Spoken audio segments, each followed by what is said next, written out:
ಅವ್ರ ಮನೇಲಿದ್ದಷ್ಟು ದಿನಾನೂ ಅವ್ರು ನನ್ನ ಚೆನ್ನಾಗಿ ನೋಡ್ಕೊಂಡಿದ್ದಾರೆ. ಮನೆ ಕೆಲಸದಿಂದ ಹಿಡಿದು ಆಫೀಸ್ ಕೆಲಸದವರೆಗೂ ಎಲ್ಲದನ್ನು ಕಲಿಸ್ಕೊಟ್ಟಿದ್ದಾರೆ. ನನ್ನ ಅವರ ಬಾಂಧವ್ಯ ಬರೀ ಯಜಮಾನಿ ಜೊತೆಗಿನ ಕೆಲಸದವಳ ಬಾಂಧವ್ಯ ಆಗಿರಲಿಲ್ಲ. ನನ್ನ ಅವರ ಸಂಬಂಧ ತಾಯಿ ಮಗಳ ಸಂಬಂಧ ಆಗಿತ್ತು. ಅದನ್ನೆಲ್ಲ ಸುಳ್ಳು ಕಪಟ ಅಂತ ಹೇಳೋಕ್ಕಾಗತ್ತಾ? ನಾನು ಅವರಲ್ಲಿ ತಾಯಿ ಪ್ರೀತಿ ಕಂಡುಕೊಂಡಿದ್ದು ಸುಳ್ಳಲ್ಲ ಅಲ್ವಾ? ಅಮೃತ, ಮೇಡಮ್ ಬಗ್ಗೆ ಯೋಚನೆ ಮಾಡ್ತಿದ್ಯಾ? ತಗೊಮ್ಮ, ಅವ್ರಿಗೆ ಫೋನ್ ಮಾಡಿ ಮಾತಾಡು. ಬೇಡ ಚಿಕ್ಕಮ್ಮ, ಅಪ್ಪಂಗೆ ಗೊತ್ತಾದರೆ ನೊಂದ್ಕೋತಾರೆ.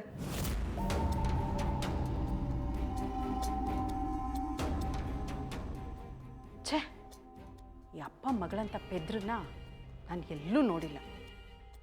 ಕುಬೇರ ವಂಶಸ್ಥರ ಸಂಬಂಧನ ಬೇಡ ಅಂತಾರೆ. ಸಿಕ್ಕಿದ್ದೆಲ್ಲ ಬಾಚ್ಕೊಳ್ಳೋ ಅಂಥ ಈ ಕಾಲದಲ್ಲಿ ಇವ್ರು ನೋಡಿದ್ರೆ ಭಾಳೆಲ್ಲ ಬಡವರಾಗೇ ಇರ್ತೀನಿ ಅಂತಾರೆ. ಒಟ್ನಲ್ಲಿ ನಾನು ನನ್ನ ಮಗಳು ಈ ತಲೆ ಸರಿ ಇಲ್ದಿರೋ ಅಪ್ಪ ಮಗಳ ಹತ್ರ ಸಿಗಾಕೊಂಡ್ಬಿಟ್ಟಿದ್ದೀವಿ.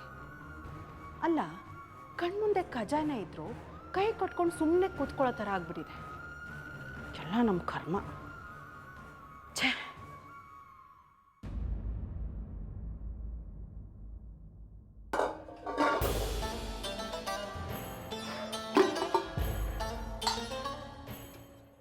ಏನು ಸಂಗೀತ, ಮುಖ ಒಂಥರ ಮಾಡ್ಕೊಂಡಿದ್ಯಾ? ಏನಮ್ಮ, ಸಾರಿನ ಖಾರದ ಪುಡಿ ಖಾಲಿ ಆಗಿದೆ. ಅದಕ್ಕೇನಂತೆ, ತರಿಸಿದ್ರಾಯ್ತು. ಈಗೇನು ಬೇಕಾದಷ್ಟು ಬ್ರ್ಯಾಂಡ್ಗಳು ಸಿಗಲ್ವಾ? ಈ ಮನೆಯವರು ಅವ್ರಿಗಿಂದ ತಂದಿದ್ದನ್ನ ಒಪ್ತಾರ ಅಮ್ಮ? ಸಂಗೀತ, ಸಾಂಬಾರು ಯಾಕೆ ಹಂಗಿದೆ, ಚಟ್ನಿ ಯಾಕೆ ಹಿಂಗಿದೆ ಅಂತ 108 ಮಾತಾಡ್ತಾರೆ. ಅಮೃತ ಇರೋವರೆಗೂ ಎಲ್ಲ ಕೆಲಸನೂ ಅವಳೇ ನೋಡ್ಕೊಳ್ತಾ ಇದ್ಲು. ಚಟ್ನಿ ಪುಡಿ, ಖಾರದ ಪುಡಿ ಎಲ್ಲ ಅವಳೇ ರೆಡಿ ಮಾಡ್ತಾ ಇದ್ಲು. ಈಗ ಎಲ್ಲ ನಾನೇ ನೋಡ್ಕೋಬೇಕು. ಮುಂಚೆ ಎಲ್ಲ ಅಜ್ಜಿ ಅತ್ತೆನೇ ಖಾಲಿ ಆಗಿದ್ರೆ ಚಟ್ನಿ ಪುಡಿ, ಸಾಂಬಾರು ಪುಡಿ ಎಲ್ಲ ಅವರೇ ರೆಡಿ ಮಾಡ್ತಾಯಿದ್ರು. ಈಗ ಆ ಅಮೃತ ಬಂದು ಅವ್ರೆಲ್ರಿಗೂ ಸೋಮಾರಿತನ ಕಲಿಸ್ಬಿಟ್ಟಿದ್ದಾಳೆ. ಈಗ ನೀನು ಅವ್ರಿಗೆ ಹೇಳಂಗೂ ಇಲ್ಲ, ಬಿಡಂಗೂ ಇಲ್ಲ. ಅಮೃತ ಇದ್ದಾಗ ಎಲ್ಲ ಅವಳೇ ನೋಡ್ಕೊಳ್ಳೋಳು. ಅಡುಗೆ ಮನೆ ಟೆನ್ಷನ್ ಇರ್ತಿರ್ಲಿಲ್ಲ. ಈ ದಿನಸಿ, ಡೋಬಿ, ಹಾಲು, ಪೇಪರ್ ಇದ್ಯಾವ ಟೆನ್ಷನ್ನು ನಿನಗಿರಲಿಲ್ಲ. ಆದರೆ ಇವಾಗ ಅವಳು ಹೋದಾಗಿಂದ ನೀನು ಕಿಟ್ಟಿ ಪಾರ್ಟಿಗೂ ಹೋಗಿಲ್ಲ ಅಲ್ವಾ ಸಂಗೀತ? ಕಿಟ್ಟಿ ಪಾರ್ಟಿ ಇರಲಿ ಅಮ್ಮ, ಬ್ಯೂಟಿ ಸಲೂನ್ಗೆ ಹೋಗೋಕೆ ಕೂಡ ಟೈಮ್ ಇಲ್ಲ. ಒಂದು ಕಡೆ ಅಜ್ಜಿ, ಇನ್ನೊಂದು ಕಡೆ ಅತ್ತೆ, ಇವ್ರದ್ದೇನು ಕೆಲಸ ಇಲ್ಲ ಅಂದರೂ ಕೂಡ ಒಂದು ಕಡೆ ನನ್ನ ಗಂಡಂದು ಏನಾದರೂ ಒಂದು ಕೆಲಸ ಇದ್ದೇ ಇರುತ್ತೆ. ಈ ನಡುವೆ ನಾವಿಬ್ಬರು ಕೂತ್ಕೊಂಡು ಒಂದು ಸಿನಿಮಾ ಆದರೂ ನೋಡೋಕ್ಕಾಗಿಲ್ಲ ಅಲ್ವಾ? ನನಗಂತೂ ಅಡುಗೆ ಮನೆಗೆ ಬಂದಾಗಲೆಲ್ಲ ಅತ್ಲಾಗೆ ಈ ಅಮೃತ ವಾಪಸ್ ಬಂದುಬಿಟ್ರೆ ಸಾಕಪ್ಪ ಅಂತ ಅನಿಸುತ್ತೆ. ಅಯ್ಯೋ ಸುಮ್ಮನೆ ಇರೇ, ನಿನ್ನ ಮಾತು ನಿಜ ಆಗಿ ಬಂದ್ಗಿನ್ಬಿಟ್ಟಳೋ? ಅವಳು ಇನ್ನೆಲ್ಲಿ ಬರ್ತಾಳೆ ಬಿಡಮ್ಮ. ಕೇಳಲಿಲ್ವಾ ಅತ್ತೆ ಹೇಳಿದ ಕತೆನ? ಇಷ್ಟೆಲ್ಲ ಆದಮೇಲೆ ಅವಳಿಂದ ಬರಲ್ಲ. ಅವಳು ಬರ್ತೀನಿ ಅಂದ್ರು ಅವ್ರ ಅಪ್ಪ ಎಲ್ಲಿ ಬಿಡ್ತಾರೆ ಬರೋದಕ್ಕೆ?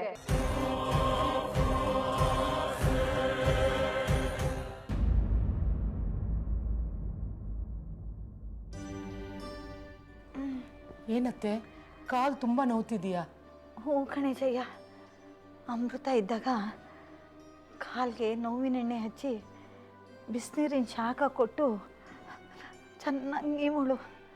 ಈಗ ಅಮೃತ ಇಲ್ವಲ್ಲ, ಏನು ಮಾಡಬೇಕೋ ಗೊತ್ತಾಗ್ತಾ ಇಲ್ಲ ಕಣೆ. ಅತ್ತೆ, ಸಾಂಬಾರ್ ಪೌಡರ್ ಖಾಲಿ ಆಗಿದೆ, ಈಗ ಏನು ಮಾಡಲಿ? ಹುಳಿ ಪುಡಿ ಹಾಕಿ ಸಾಂಬಾರು ಮಾಡಮ್ಮ. ಅದನ್ನೆಲ್ಲ ಕೇಳಬೇಕಾ? ಏನೋ ಒಂದು ಆಲೋಚನೆ ಮಾಡಿ ಮಾಡು. ಹುಳಿ ಪುಡಿನೂ ಖಾಲಿ ಆಗಿದೆ, ಏನು ಮಾಡಬೇಕು ಅಂತ ಗೊತ್ತಾಗ್ಲಿಲ್ಲ ಅತ್ತೆ. ಹಾಗಂದ್ರೆ ಹೇಗೆ ಸಂಗೀತ? ಇಷ್ಟು ವರ್ಷ ಆಯ್ತು ಮದುವೆ ಆಗಿ, ಇನ್ನು ಏನು ಗೊತ್ತಿಲ್ಲ ಅಂದ್ರೆ ಹೇಗೆ ಸಂಗೀತ? ಅಮೃತ ಇದ್ದಾಗ ಒಂದು ದಿನ ಇಂಥ ಪ್ರಶ್ನೆ ಬರ್ತಾ ಇರಲಿಲ್ಲ. ಆಗ ಅಮೃತನೇ ಎಲ್ಲ ಪುಡಿನೂ ರೆಡಿ ಮಾಡಿಟ್ಟಿರೋಳು. ಈಗ ಇವಳು ಮಾಡಲ್ಲ, ನನಗೆ ಕಾಲು ನೋವು. ನನಗೆ ಅಷ್ಟೊತ್ತು ನಿಂತ್ಕೊಂಡು ಮಾಡೋಕ್ಕಾಗ್ತಾ ಇಲ್ಲ. ಅತ್ತೆ, ನೀವೇನು ಮಾಡಕ್ಕೆ ಹೋಗಬೇಡಿ, ರೆಸ್ಟ್ ಮಾಡಿ. ನಾನು ಹೋಗಿ ನೋಡ್ತೀನಿ. ಯಾರಾದರೂ ನಮ್ಮ ಹೆಡ್ ಆಫೀಸ್ ಸ್ಯಾಲ್ರಿ ಫೈಲ್ ನೋಡಿದ್ರಾ? Blue colour leather file. ಅಣ್ಣ, ಅದು ಅಮ್ಮನ ಟೇಬಲ್ ಮೇಲೇ ಇತ್ತಲ್ಲ. ನನ್ನ ಟೇಬಲ್ ಮೇಲೆ ಯಾಕೋ ಇರುತ್ತೆ? ಅಮ್ಮ, ಅದು ಸ್ಯಾಲ್ರಿ ಫೈಲ್ಸ್ಗೆ ಇನ್ನೂ ನಿಮ್ಮ ಸೈನ್ ಆಗಿರಲಿಲ್ಲ. ಓ ಹೌದು, ನಾನೇ ಇಟ್ಟಿದ್ದೆ, ಬಟ್ ಮರ್ತೋಗ್ಬಿಟ್ಟೆ. I am sorry. ನೀವು ಯಾರಾದರೂ ಒಬ್ರು ನೆನ್ಪು ಮಾಡಬೇಕಾಗಿತ್ತಲ್ವಾ? ಛೇ, ಸಂಬಳ ಕೊಡೋದು ಲೇಟ್ ಆಗೋಯ್ತಲ್ಲ ವರುಣ್. ಯಾವತ್ತೂ ನಮ್ಮ ಎಂಪ್ಲಾಯೀಸು ಸಂಬಳಕ್ಕಾಗಿ ಕಾಯ್ತಾ ಇರೋ ಹಾಗೆ ಮಾಡಬಾರ್ದು. ಪಾಪ ಅವ್ರಿಗೆ ಅವ್ರದ್ದು ಸಂಸಾರ, ಖರ್ಚು ವೆಚ್ಚಗಳೆಲ್ಲ ಇದ್ದೇ ಇರುತ್ತೆ. ಯಾಕೆ ಹೀಗೆಲ್ಲ ಆಗ್ತಿದೆ? ಅಮ್ಮ, ಇಷ್ಟು ದಿವಸ ಅಮೃತ ಅದನ್ನು ನಿಮ್ಮ ಸೈನ್ ಹಾಕಿಸಿ ವೆರಿಫೈ ಮಾಡಿಸಿ ಕಳಿಸ್ತಾ ಇದ್ಲು. ಅಂದರೆ ಈಗ ಅಮೃತ ಇಲ್ಲ, ಅದಕ್ಕೆ ಯಾವ ಕೆಲಸನೂ ಆಗ್ತಾ ಇಲ್ಲ. ಅಡಿಗೆ ಮನೆಯಿಂದ ಹಿಡಿದು ಆಫೀಸ್ ಕೆಲಸದವರೆಗೂ ಯಾವ ಕೆಲಸನೂ ಸರಿಯಾಗಿ ಆಗ್ತಾ ಇಲ್ಲ. ಹೌದು ತಾನೆ?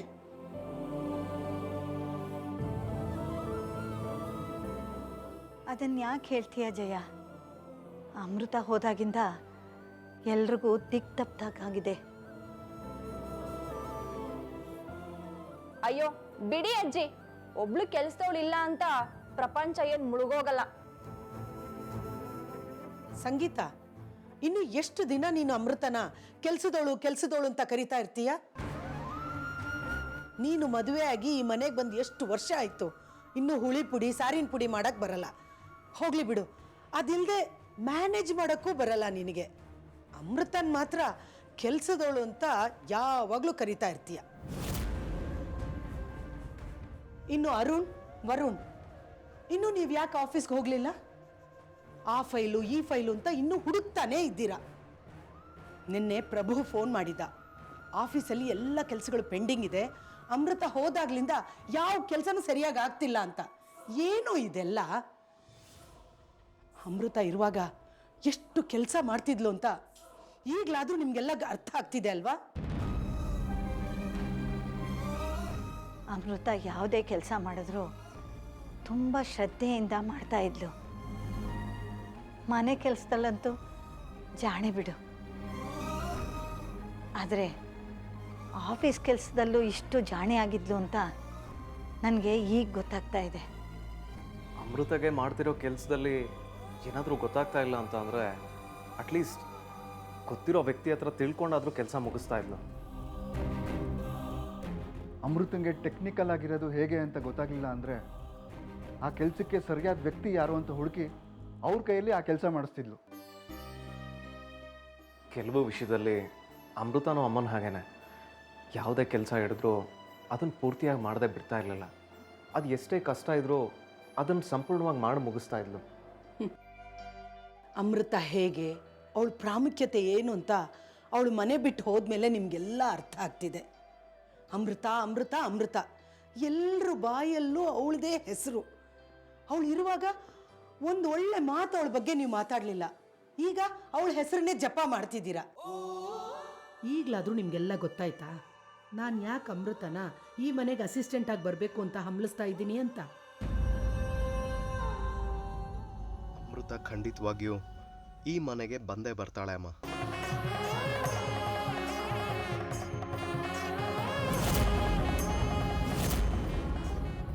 ಇದು ನಾನು ನಿಮಗೆ ಕೊಡ್ತಾ ಇರೋ ಮಾತು.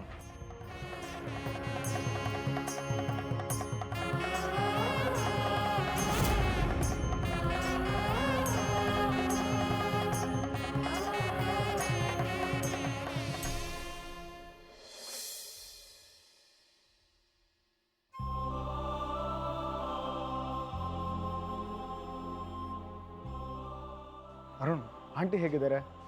ಅಮೃತ ಅವ್ರ ಮನೆ ಬಿಟ್ಟು ಹೋದಾಗಿಂದ ತುಂಬ ಬೇಜಾರಾಗಿದ್ರು ಅಂತ ಹೇಳಿದಲ್ವಾ? ಈಗಲೂ ಹಾಗೆ ಇದ್ದಾರೆ ಕಣೋ. ಅಮ್ಮಂಗೆ ಅಮೃತ ವಾಪಸ್ ಈ ಮನೆಗೆ ಬರೋವರೆಗೂ ಸಮಾಧಾನ ಇಲ್ಲ. ವಾಪಸ್ ಬರೋದು ಅಂದರೆ? ನೀನು ಹೇಳಿದ ಕತೆ ಕೇಳಿದ ಮೇಲೆ ಅಮೃತ ಮತ್ತೆ ವಾಪಸ್ ಬರ್ತಾರೆ ಅನ್ನೋದು ನನಗೆ ಯಾಕೋ doubt. But still it was an accident. ಯಾರೂ ಬೇಕು ಅಂತ ಮಾಡಿದ್ದಲ್ಲ. ನಡೆದಿದ್ರಲ್ಲಿ ಅವ್ರ ತಪ್ಪು ಇವ್ರ ತಪ್ಪು ಅಂತ ನಾನು ಹೇಳ್ತಾ ಇಲ್ಲ. ನಡೆದು ಹೋಯ್ತು. ಆ ಆಕ್ಸಿಡೆಂಟಿಂದ ಅಮೃತ ಅವ್ರ ಅಮ್ಮನ ಕಳ್ಕೊಂಡ್ಲು, ನಾವು ನಮ್ಮ ತಂದೆಯಿಂದ ದೂರ ಆದ್ವಿ. ನಷ್ಟ ಇಬ್ರಿಗೂ ಆಗಿದೆ ಅಲ್ವಾ? ನೀನು ಹೇಳಿದ ನನಗೆ ಅರ್ಥ ಆಗುತ್ತೆ, ಆದರೆ ಆ ನಂಜುಂಡವ್ರಿಗೆ ಅರ್ಥ ಆಗಬೇಕಲ್ವಾ? ಒಪ್ಪಿಸ್ಬೇಕು. ನಮ್ಮ ಅಮ್ಮಂಗೆ ನೆಮ್ಮದಿ ಸಿಗಬೇಕು. ಅವ್ರೀಗಿರೋ ಅಪರಾಧಿ ಪ್ರಜ್ಞೆಯಿಂದ ಅವ್ರು ಆಚೆ ಬರಬೇಕು ಅಂದರೆ ಅದಕ್ಕಿರೋ ಒಂದೇ ಒಂದು ಸೊಲ್ಯೂಷನ್, ಅವಳನ್ನ ಈ ಮನೆಗೆ ಕರ್ಕೊಂಡು ಬರಬೇಕು. ಐ ಅಂಡರ್ಸ್ಟ್ಯಾಂಡ್, ಆದರೆ ಹೇಗೆ? ಅದು ಹೇಗೆ ಅಂತ ನನಗೂ ಗೊತ್ತಿಲ್ಲ ಕಣೋ. ಅದನ್ನು ಮಾತಾಡೋದಕ್ಕೆ ಅಂತಲೇ ನಿನ್ನನ್ನು ಕರ್ತಿದ್ರು. ಏನಾದರೂ ಹೇಳೋ. ಅಮೃತ ಅವ್ರ ಚಿಕ್ಕಮ್ಮಂಗೆ ಕಾಲ್ ಮಾಡಿ ಅವಳ ಹತ್ರ ಮಾತಾಡೋದಕ್ಕೆ ಟ್ರೈ ಮಾಡಲಾ? ಫೋನಲ್ಲೆಲ್ಲ ಆಗೋ ಕೆಲಸ ಅಲ್ಲ ಇದು. ನೀನೇ ಹೋಗ್ಬಿಟ್ಟು ಡೈರೆಕ್ಟಾಗಿ ಮಾತಾಡಬೇಕು. ಅಲ್ಲಿಗೆ ಅಂದರೆ ಅಮೃತನ ಮನೆಗ? ನೀನೇ ಹೋಗಿ ಮಾತಾಡಿ ಅವ್ರನ್ನ ಒಪ್ಪಿಸ್ಬೇಕಷ್ಟೆ. ಇಲ್ಲ ಬೇರೆ ದಾರಿ ಏನಿದೆ? ಅಮೃತವ್ರನ್ನ ಕಿಡ್ನಾಪ್ ಮಾಡಿ ರಾಕ್ಷಸ ಥರ ಮದುವೆ ಆಗ್ತೀಯಾ? ನೀ ಅಂತ ಹುಡುಗನಾ? ಪ್ರೀತಮ್, ಏನು ಹೇಳ್ತಾ ಇದೀಯ ನೀನು? ತಮಾಷೆ ಮಾಡಿದೆ ಮಗ. ನಾನೇ ಅವ್ರ ಮನೆಗೆ ಹೋಗಿ ಒಪ್ಪಿಸ್ಬೇಕು, ಅದೇ ಸರಿ ಅನಿಸುತ್ತೆ. ಆದಷ್ಟು ಬೇಗ ಹೊರಡೋ ತಯಾರಿ ಮಾಡ್ಕೋಬೇಕು ಅಂತೀಯ? ಹಾಂ, ಅಮೃತವ್ರ ಅಡ್ರೆಸ್ ತಿಳ್ಕೊ, ಅವ್ರ ಮನೇಲಿದೆ, ಅವ್ರ ಸ್ಥಿತಿಗತಿಗಳು ಏನು ಅದನ್ನು ತಿಳ್ಕೊ, ಆಮೇಲೆ ಹೋದ್ರೆ ಆಯಿತು. ನಾವು ಯಾವುದಾದ್ರೂ ಕಂಪ್ನಿಲಿ ಡೀಲ್ ಓಕೆ ಮಾಡೋದಕ್ಕೂ ಮೊದಲು ಆ ಕಂಪ್ನಿ ಪೂರ್ವಾಪರ ಎಲ್ಲ ಅಳೆದು ತೂಗಿ ಡೀಲ್ ಓಕೆ ಮಾಡ್ತೀವಲ್ಲ, ಹಾಗೇನು? ಎಕ್ಸಾಕ್ಟ್ಲಿ, ನಾನು ಅದನ್ನೇ ಹೇಳಿದ್ದು. ನಿನ್ನ ಮೈಂಡ್ ಯಾವಾಗಲೂ ಬಿಸ್ನೆಸ್ ಮ್ಯಾನ್ ಥರನೇ ಓಡ್ತಾ ಇರುತ್ತೆ ಮರ. ನಿನಗೆ MBA ಭಾಷೆಲಿ ಹೇಳಿದ್ರೆ ಅರ್ಥ ಆಗುತ್ತೆ ಅನಿಸುತ್ತೆ. ಏನೋ ಒಂದು. ಈಗ ಅಮೃತ ಅಡ್ರೆಸ್ನ ಎಲ್ಲಂತ ಹುಡುಕ್ತೀಯಾ? ಅವ್ರು ಯಾವ ಊರು, ಯಾವ ಕೆರೆ ಅಂತ ಗೊತ್ತಾ ನಿನಗೆ? ಅದೇನು ಕಷ್ಟ ಆಗಲ್ಲ ಕಣೋ. ನಮ್ಮ ಅಮ್ಮನ ಹತ್ರ ಅವ್ಳ ಚಿಕ್ಕಮ್ಮನ ಅಕೌಂಟ್ ಡೀಟೇಲ್ಸ್ ಇದೆ. ಇನ್ನು ನಮ್ಮ ಕಂಪ್ನಿ HR ಡಿಪಾರ್ಟ್ಮೆಂಟಲ್ಲಿ ಅವ್ಳ ಕಂಪ್ಲೀಟ್ ಡೀಟೇಲ್ಸ್ ಇರುತ್ತೆ. ಅದನ್ನು ತೆಗ್ಸಿದ್ರೆ ಆಯಿತು. Very good, all the best for your project Amrita. In case ನೀ ಅಲ್ಲಿ ಹೋದಾಗ ಯಾರಾದರೂ ನಿಂಗೆ ಅವಮಾನ ಮಾಡಿದ್ರೆ ಮೊದಲೇ ನಿಂಗೆ ಸ್ವಾಭಿಮಾನ ಜಾಸ್ತಿ. ನನಗೆ ಅಮ್ಮನ ಸಂತೋಷ ಮುಖ್ಯ ಕಣೋ. ಅದ್ರ ಮುಂದೆ ನನಗಿದು ಯಾವುದೂ ಮುಖ್ಯ ಅಲ್ಲ. ನನ್ನ ಸ್ವಾಭಿಮಾನ, ಆತ್ಮಾಭಿಮಾನ ಎಲ್ಲ ಪಕ್ಕಕ್ಕೆ ಸರಿದು ಹೋದ್ರೂ ಪರವಾಗಿಲ್ಲ. ಅಮ್ಮನ ಗೌರವ ಕಾಪಾಡಬೇಕು, ಅವ್ರು ಸಂತೋಷವಾಗಿರಬೇಕು, ಅವ್ರ ಆಸೆ ನೆರವೇರಿಸ್ಬೇಕು. ಅಷ್ಟೇ ಕಣೋ ನನಗೆ ಬೇಕಾಗಿರೋದು.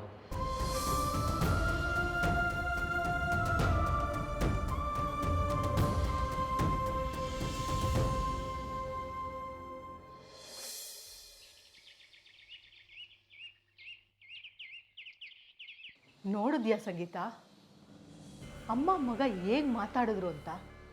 ನಿಮ್ಮ ಅತ್ತೆ ಅಳೋದೇನು, ಮಗ ಮಾತು ಕೊಡೋದೇನು? ನೀನು ನೋಡಿದ್ರೆ ಇನ್ನೆಲ್ಲಿ ಆ ಅಮೃತ ಈ ಮನೆಗೆ ಬರ್ತಾಳೆ ಅಂತ ಹೇಳಿದೆ. ನನಗೂ ಅದೇ ಉರಿತಾ ಇರೋದಮ್ಮ. ಅರುಣ್ ಬಾವ ಎಷ್ಟು ಸುಲಭಕ್ಕೆ ಒಪ್ಕೊಬಿಟ್ರು. ಬೆಳಿಗ್ಗೆನೆ ಅಮ್ಮ ಮಗ ಏನೋ ಮಾತಾಡ್ತಾ ಇದ್ರು ರೂಮಲ್ಲಿ ಅಂತ ನಾನು ಹೇಳಲಿಲ್ವ ಸಂಗೀತ? ಆವಾಗಲೇ ಏನೋ ಮಾತುಕತೆ ನಡೆದಿರಬೇಕು.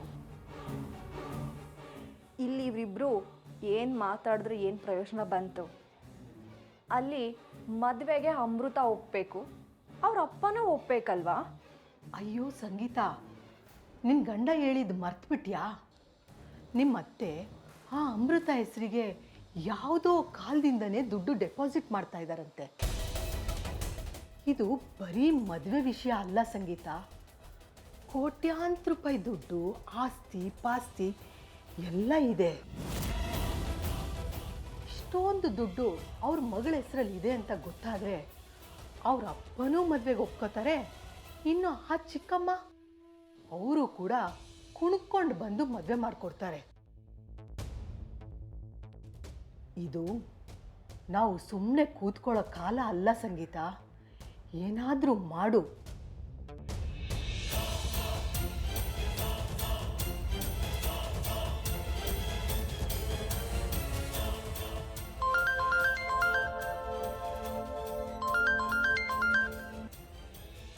ಅದು ಹೊಸ ನಂಬರು. ಹಲೋ, ನಮಸ್ಕಾರ. ವಯಸ್ಸಲ್ಲಿ ಮಾತ್ರ ದೊಡ್ಡವರಾಗಿ ಬುದ್ಧಿಲಿ ಚಿಕ್ಕವರಾಗಿರೋರ್ಗೆ. ಯಾರ್ರೀ ನೀವು? ಏನ್ರಿ ಮಾತಾಡ್ತಿದ್ದೀರಾ? ನನ್ನ ಧ್ವನಿಯಲ್ಲೇ ನಿಮಗೆ ಗೊತ್ತಾಗುತ್ತೆ ಅಂತ ಅಂದ್ಕೊಂಡೆ. ಹೋಗಲಿ ಬಿಡಿ. ನಾನು ಸಂಗೀತ, JJ ಕಂಪನಿ ಓನರ್ ಜಯಲಕ್ಷ್ಮಿಯವ್ರ ಸೊಸೆ. ರೇ, ನೀವ್ಯಾಕ್ರಿ ಫೋನ್ ಮಾಡ್ತಾ ಇದ್ದೀರಾ? ನಿಮ್ಮ ಸಂಬಂಧ ಬೇಡ ಅಂತ ನಮ್ಮ ಮಗಳನ್ನ ಕರ್ಕೊಂಬಂದು ಆಯ್ತಲ್ಲ, ಇನ್ನೇನು ಮಾತುಕತೆ ನಿಮ್ಮ ಹತ್ರ? ಫೋನ್ ಇಡ್ರಿ. ಕಟ್ ಮಾಡೋಕ್ಕಲ್ಲ ಫೋನ್ ಮಾಡಿದ್ದು, ನಿಮಗೆ ಎಚ್ಚರಿಕೆ ಕೊಡೋದಕ್ಕೆ ಅಂತ ಫೋನ್ ಮಾಡಿದ್ದು. ಏಯ್, ನೀವೇನ್ರಿ ನನಗೆ ಎಚ್ಚರಿಕೆ ಕೊಡೋದು? ನಾನೇನಾದ್ರು ಕೋರ್ಟು ಪೊಲೀಸು ಅಂತ ಹೋದರೆ ನಿಮ್ಮ ಗತಿ ಅಷ್ಟೇ. ನಿಮ್ಮ ಅತ್ತೆ ಜಯಲಕ್ಷ್ಮಿ ಎಚ್ಚರಿಕೆಯಿಂದ ಇರಬೇಕು. ನಾನೇನು ತಪ್ಪು ಮಾಡಿದ್ದೀನಿ ಅಂತ ನನಗೆ ಎಚ್ಚರಿಕೆ ಕೊಡ್ತಾ ಇದ್ದೀರಾ ನೀವು? ನೀವು ತಪ್ಪೇ ಮಾಡಿಲ್ವಾ? ನಮ್ಮ ಅತ್ತೆ ನಮ್ಮ ಭಾವ ನಮ್ಮ ಇಡೀ ಕುಟುಂಬಕ್ಕೆ ಮಾಡಿರೋ ಅವಮಾನ ಸಣ್ಣದು ಅಂದ್ಕೊಂಡಿದ್ದೀರಾ? ಪೊಲೀಸ್ ಅಂತೆ, ಕೋರ್ಟ್ ಅಂತೆ. ನಮ್ಮ ಅತ್ತೆ ಒಂದು ಚಿಟಿಕೆ ಹೊಡೆದ್ರೆ ಸಾಕು, ಅವರೆಲ್ಲರೂ ನಮ್ಮ ಮನೆ ಮುಂದೆ ಬಂದಿರ್ತಾರೆ. ನೀವವತ್ತು ನಡಿಬೇಕಾಗಿರೋ ನಿಶ್ಚಿತಾರ್ಥ ನಿಲ್ಲಿಸಿ ನಿಮ್ಮ ಮಗಳನ್ನ ನೀವು ಹೇಳ್ಕೊಂಡು ಹೋದ್ರಿ ಅಲ್ವಾ? ನೋಡ್ತಾ ಇರಿ, ಅದೇ ಥರ ನಮ್ಮ ಭಾವ ನಿಮ್ಮ ಮನೆ ನುಗ್ಗಿ ನಿಮ್ಮ ಮಗಳು ಅಮೃತನ ಎಳ್ಕೊಂಡು ಬಂದು ಮದುವೆ ಆಗ್ತಾರೆ.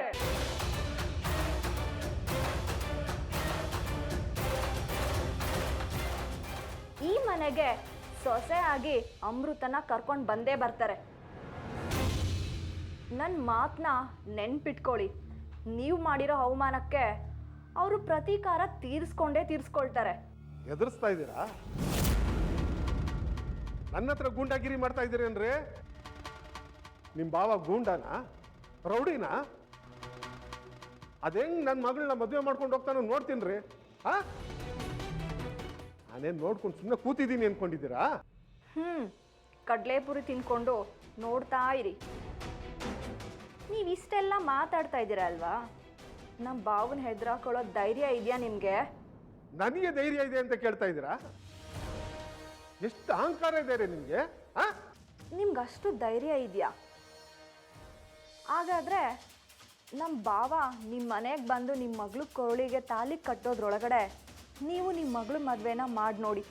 ಆವಾಗ ಒಪ್ಕೊಳ್ತೀನಿ ನಿಮ್ಮ ಧೈರ್ಯ ಏನು ಅನ್ನೋದನ್ನು.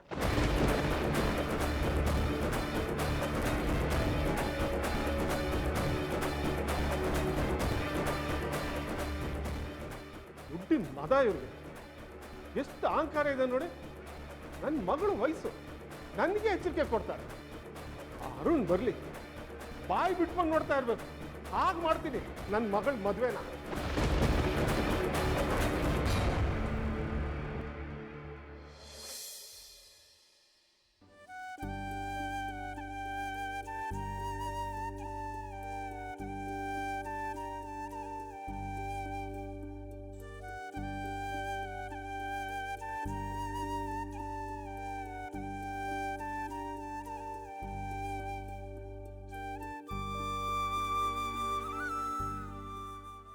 ಯಾಕೆ ಅಮೃತ, ಬೇಜಾರಾಗಿದೆಯಾ?